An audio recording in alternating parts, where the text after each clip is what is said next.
হাতে ফিলিস্তিনের পতাকা, গলায় ঝুলানো কেফায়া।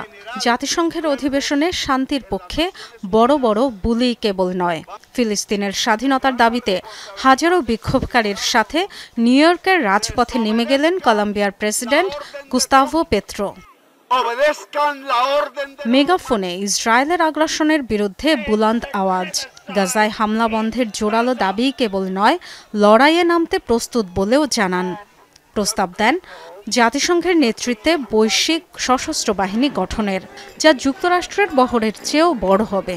এখানেই শেষ নয়, মার্কিন সেনাদের প্রতি প্রেসিডেন্ট ডোনাল্ড ট্রাম্পের নির্দেশ অমান্য করে মানবতার ডাকে সাড়া দেওয়ার আহ্বান জানান পেত্রো। জাতিসংঘের নির্দেশনা একটি সেনাবাহিনী গঠনের প্রস্তাব দিতে চাই, আর ফিলিস্তিনকে মুক্ত করতে সেটাই হবে প্রথম কাজ।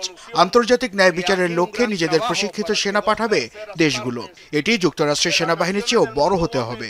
নিউ ইয়র্ক থেকে আমি মার্কিন সেনাদের প্রতি আহ্বান জানাচ্ছি, নিরীহ মানুষের দিকে বন্দুক তাক করবেন না। ট্রাম্পের নির্দেশ অমান্য করুন, মানবতার নির্দেশের প্রতি অনুগত হন। চলতি সপ্তাহে জাতিসংঘের মঞ্চে দেয়া ভাষণেও ডোনাল্ড ট্রাম্পের বিরুদ্ধে তোপ দাগান কলম্বিয়ার বামপন্থী নেতা।